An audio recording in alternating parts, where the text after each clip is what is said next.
Hi, this is Tatiana Kolovu, and this is Stronger, my LinkedIn newsletter, the April edition, which marks our 1 year anniversary. Happy birthday to Stronger. You speak fluently. This can be perceived as a microaggression towards non natives, but I take it as a compliment.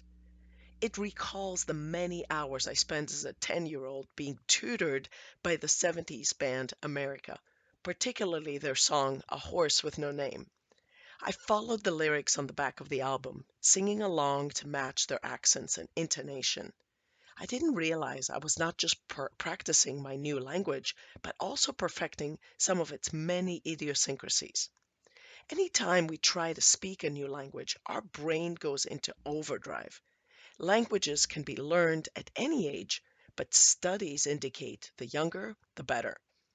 Below are tips that can help whether you're young or old, just getting started or being immersed in a different language for years. Tip number one, lean on captioning. I haven't found any studies on this tip, but believe me, I will vouch for its benefit.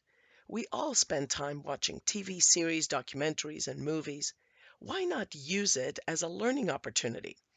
I recommend 3 levels of training with the new language. Level 1, watch your show in the new language and enable captioning or subtitles in your native language. Level 2, watch the show with captioning in the same non-native language. This emphasizes grammar and helps to clarify accents that can be hard to decipher. Level 3, watch your show in the new language without any captions. Once you've become more proficient in a language, it's a prime time to focus on pronunciation and tone. This tip also works with music and podcasts. We all have them on our phones, so you can reveal lyrics of songs similar to what I did with the America album, or look at the transcript, which often is available to follow along with the dialogue of an audio recording. Number 2, get a customer-facing job. I recommend this to all of my international students who ask how to improve their English. Get a job or volunteer for a few hours each week as a cashier, food server, worker, or greeter, or other options putting you in face to face with the public. This forces you to speak in your non native language and to practice pronouncing words for better clarity to the native listener's ear. One personal example, I learned how British English differs from American English in many ways, both in pronunciation and in word meaning. Soon after moving to the United States from Greece, I took a job coaching swimming to young children, including 7-year-old Philip. Oddly, he never responded when I called on him because I used the British pronunciation, in which came out like Philip, Philip. It wasn't until I switched to the Midwestern Philip, Philip, that he figured out I was talking to him. This was a very good example, but it taught me to listen carefully and emulate on the spot. Also, working with young kids is the school of hard knocks. They'll let you know one way or another if they don't understand what you're saying. Here's the third one, find opportunities to ask. If you've read any previous issues of Stronger, then you know that I'm a big proponent of asking. In the case of practicing your non-native language, asking in any situation where you're the customer, restaurant, drive-through, post office, physician's office, forces you to make your request clearly and confidently. Add emphasis by using a louder voice and projecting your words clearly. Speaking with conviction in any language is a skill you can master. The more you put yourself out there, the better your language skills will become. It's like a live teaching lab. If the listener asks you to repeat yourself or clarify something, then slow down and try changing your intonation or slightly rephrasing your request. At the end of the day, mastering a language allows you to be more effective in all of your interactions. Keep practicing with asks.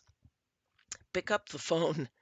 This method of practice removes the sometimes challenging face time that comes with speaking to a new to you language. Much of what we do in today's world relies on picking up the phone, like setting appointments, ordering food, interactions with service providers. Well, of course, you can make or place orders or make appointments online without having to speak a single word, but the more talking time you have, the better your skills will become. I will never forget my first brave spoken line in English. I was just 7 years old and I was spending the summer with relatives in South Africa. I noticed when my cousins picked up the phone and when it rang, they listened carefully before saying, "Very well, thanks, and you?" So I practiced while walking circles in the front yard, repeating, "Very well, thanks, and you? Very well, thanks, and you?" I was saying it out loud over and over. So one day, I finally mustered up the courage as the phone rang and picked up the receiver. It was one of my aunt's friends who identified herself, and then she said, "How are you?" This was my time of triumph as I responded, "Very well, thanks. And you?" I did it, speaking English out loud. Unfortunately, she proceeded to ask me more and more, none of which I understood in her South African accent. It didn't make things any easier. But I had taken the first step in picking up the phone. I can benefit using it too. Practice with AI.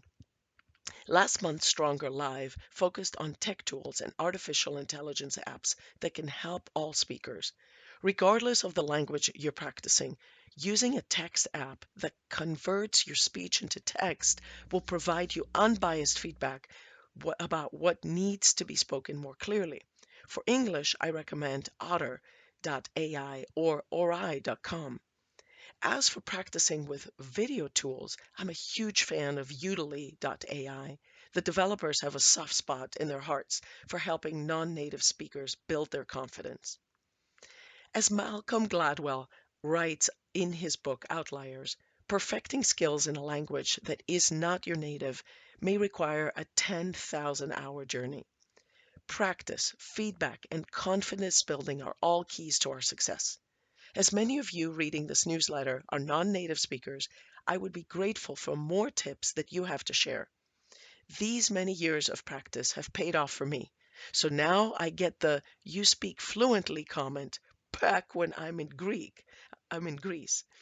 All these tips relate to your native language as well, if you've listened outside of your home country for decades.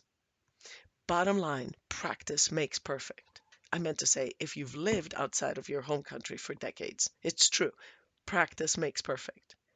So here's some info on live office hours. Join me Thursday, April 28th at 3 p.m. for a deep dive into more ideas on strengthening your language skills.